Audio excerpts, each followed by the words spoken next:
Bonjour à tous et bienvenue pour ce 95e épisode de Over the Results consacré au Royal Rumble 2011. Voilà, sans plus tarder, je tiens encore une fois, comme d'habitude, à vous inviter à liker la vidéo si vous aviez aimé le pay-per-view ou à disliker la vidéo si vous ne l'aviez pas aimé. Voilà, donc sans plus tarder, on va commencer directement avec le premier match qui voyait Edge défendre son titre poids lourd contre Dolph Ziggler, match qu'il a gagné, donc il conserve son titre poids lourd.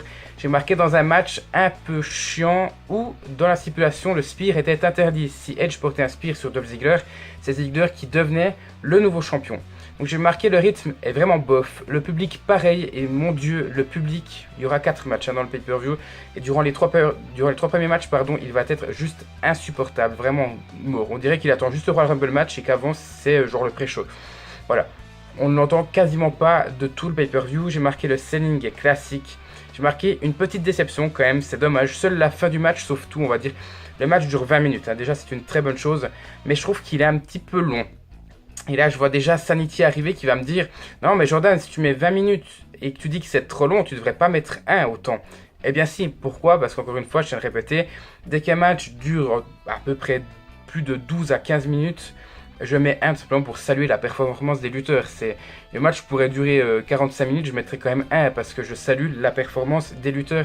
Et là encore une fois, c'est pas parce que je trouve que le match est trop long que je vais enlever des points. Ce serait juste ridicule d'enlever des points parce que le match est trop long. Au contraire, il se donne à fond et je trouve ça juste de le faire remarquer, de donner le point entier pour ce critère-là. Donc moi j'aurais j'aurais enlevé 5 minutes à ce match-là, 5 minutes pour le deuxième match et je le rajoutais au troisième, vous verrez après. Mais le problème c'est que durant les 15 premières minutes il se passe pas grand chose. Et c'est plus ça qui me dérange et ça va influencer ma note du personnel plus que la note du temps. C'est que durant 15 minutes il se passe quasiment rien et les 5 dernières minutes sauf tout.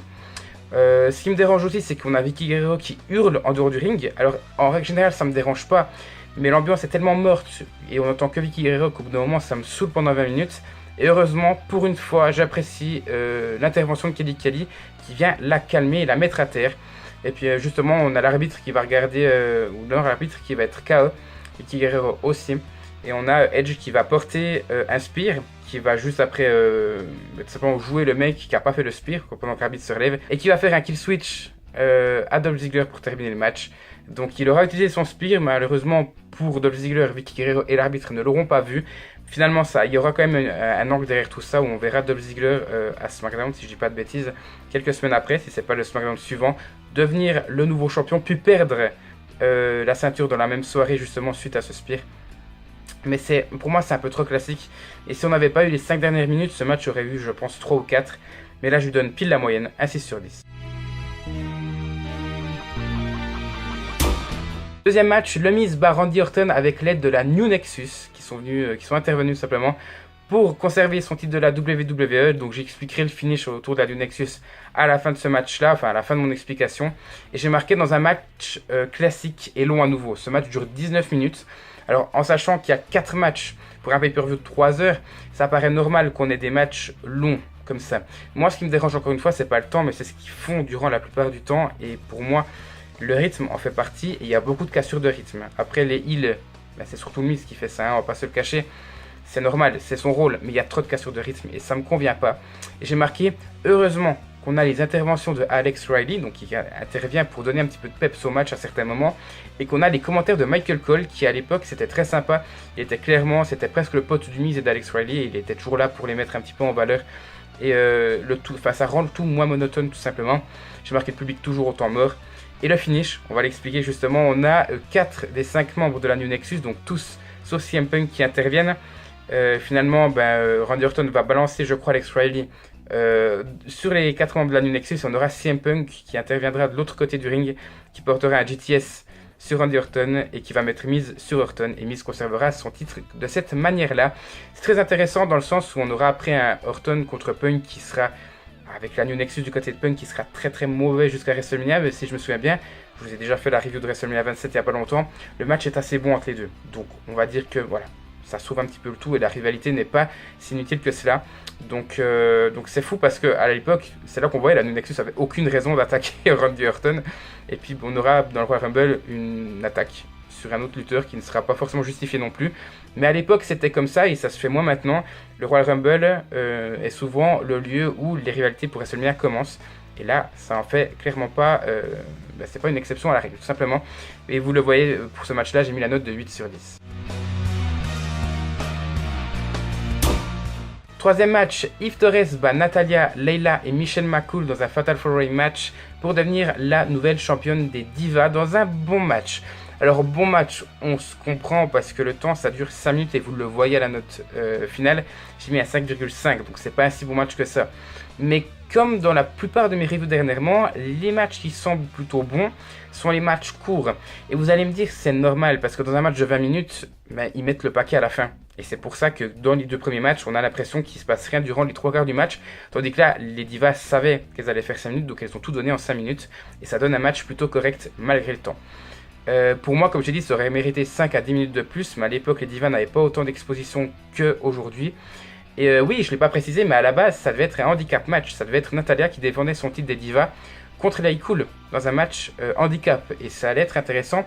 Le problème, c'est qu'on... Enfin, le problème... Il y a eu une intervention du général manager anonyme de Raw qui a annoncé que finalement, il refusait que Lay Cool face équipe, donc ça se transforme en match triple menace, puis en match Fatal 4-Way vu qu'il a indiqué que Eve Torres allait participer au match. Eve Torres se fait vraiment victimiser durant tout le match, mais c'est quand même elle qui devient la nouvelle championne féminine. Et sinon au niveau des qualités, j'ai marqué bon rythme vraiment, et le public toujours absent, mais ça on va pas en parler, j'en ai déjà parlé justement. Et j'ai marqué le finish excellent avec le double tombé, on verra au bout d'un moment Eve Torres qui fait le tombé sur Layla, et Michelle McCool qui va faire à côté un petit paquet sur Natalya. Et les deux donc vont être comptés à 3, mais l'arbitre regardait le tombé de Eve, donc c'est Eve qui deviendra la nouvelle championne. Et j'ai marqué, cette scène décrédibilise totalement Natalya, parce que Natalya est la championne, et dans tous les cas, elle a subi un tombé, donc elle ne pouvait pas se plaindre. Dans tous les cas, elle perdait son titre, peu importe la situation. Donc il y a des choses intéressantes, le temps fait tout simplement que je peux pas donner beaucoup non plus, et le public totalement mort, ça saoule parce que ça pète aussi la note du match, ça fait partie de l'ambiance, hein, on va pas se le cacher, et je l'ai déjà dit, j'ai mis la note de 5,5 sur 10. Et enfin, le quatrième match, Alberto Del Rio remporte le Royal Rumble match en éliminant en dernier Santino Marella dans un excellent Rumble match. Donc je vais pas vous faire un résumé de tout ce qui s'est passé, j'ai pris vraiment les meilleurs moments et je les ai marqués parce que je m'en souvenais plus forcément, je peux pas me souvenir de tout. J'ai marqué la première entrée, c'est celle de CM Punk, et là c'est extrêmement bon. Qu'est-ce qui se passe après l'entrée de CM Punk? C'est qu'on n'a pas tout de suite le deuxième, en l'occurrence Daniel Bryan, qui va faire son entrée. Qu'est-ce qui va se passer? On a le corps qui intervient et qui attaque CM Punk. Pourquoi me direz-vous? Le corps à l'époque c'était Ezekiel Jackson, Heath Slater, Justin Gabriel et le leader du corps, donc Wade Barrett. Et on va dire que c'était un petit peu la vengeance de Wade Barrett qui se vengeait de CM Punk. Pourquoi? Parce que Wade Barrett était le leader de la Nexus 1.0, CM Punk le leader de la New Nexus, et c'était CM Punk qui avait un petit peu exilé Wade Barrett, qui l'avait un peu rejeté du clan de la Nexus dans un Steel Cage match. Barrett contre je ne sais plus qui, si je me souviens bien, il faisait semblant de vouloir l'aider, finalement il l'avait poussé du haut de la cage, et donc le corps se venge sur CM Punk, et après on a la New Nexus qui intervient, et donc il y a un gros fight entre la New Nexus et le corps. Et je me suis toujours posé la question, à quoi a servi ce fight, en sachant que on n'aura aucune confrontation New Nexus corps dans le Royal Rumble match, hormis Justin Gabriel qui va intervenir en troisième et qui va se faire éliminer quasiment tout de suite, et surtout, pourquoi il n'y a pas eu ce match-là à WrestleMania? Bon, vous allez me dire, il y a eu CM Punk contre Orton, mais CM Punk était de toute façon utilisé. Il reste 4 membres de la New Nexus, et on avait 4 membres du corps. Pourquoi pas avoir fait un 8-man tag team match? À la place, à WrestleMania 27, qu'est-ce qu'on a eu? On a eu le corps contre Kane, Big Show, Kingston et Marella dans un match de 1 minute et quelques. Pourquoi? Pourquoi avoir fait ça alors qu'on aurait pu avoir une sorte de Shield contre Wyatt Family avant l'heure? Vous voyez, on a eu beaucoup de bons affrontements entre le Shield et la Wyatt Family, et là on aurait pu avoir corps contre une Nexus à WrestleMania, c'est vraiment dommage. Ensuite j'ai marqué Morrison qui rentre en 7ème et qui fait sa prouesse en se retenant sur la barricade et en revenant après sur le ring. On a la New Nexus qui domine à partir de l'entrée de David Otunga à la 15ème place, et qui vont donc éliminer à 4, parce qu'il va rester plus que CM Punk, David Otunga, Michael McGillicuddy et Husky Harris. Mason Ryan va intervenir par la suite. Les 4 vont éliminer dans l'ordre: Tyler Rex en 16ème, Kozlov en 17ème, R-Truth en 18ème, Kali en 19ème qui va tout de même réussir à éliminer Husky Harris. Mickey sera éliminé par Mason Ryan en 20ème, donc ils sont la New Nexus toujours à 4. Ils vont éliminer Booker T en 21, Messina va arriver en 22 et qui va éliminer tout d'abord Mason Ryan, David Otunga et Michael McGillicuddy, puis CM Punk après l'entrée de Hornswoggle en 23ème. Donc c'est assez incroyable quand même, on a une grosse perf de la New Nexus. CM Punk était en premier, il va se faire éliminer après la 23e entrée.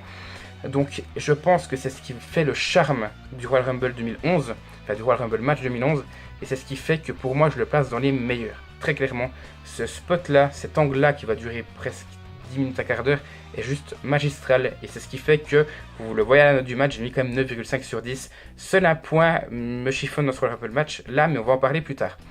Ensuite on a Diesel qui va faire son retour en 32e. On a une période corps, de la même manière que le Nexus, mais qui va durer le temps d'une entrée. Et ça va se faire sans Heath Slater et Justin Gabriel, donc uniquement avec Ezekiel Jackson et Wade Barrett. C'est lorsque Ezekiel Jackson va rentrer en 36e, je crois. Mais c'est clairement pas autant prononcé qu'avec la New Nexus, vu que, comme je l'ai dit, ça va durer à peine 30 secondes. C'est dommage parce qu'ils auraient pu faire aussi quelque chose avec le corps. Ensuite, on a Marella, donc le finaliste qui va rentrer en 37e, qui va se ramasser un brogue kick de Sheamus et qui va rouler par-dessous la première corde en dehors du ring, donc il ne sera pas éliminé. Del Rio, le vainqueur, arrive en 38e. Et Orton en 39e, qui va le fracasser au bout d'un moment avant qu'il fasse son entrée, tellement il mettait du temps.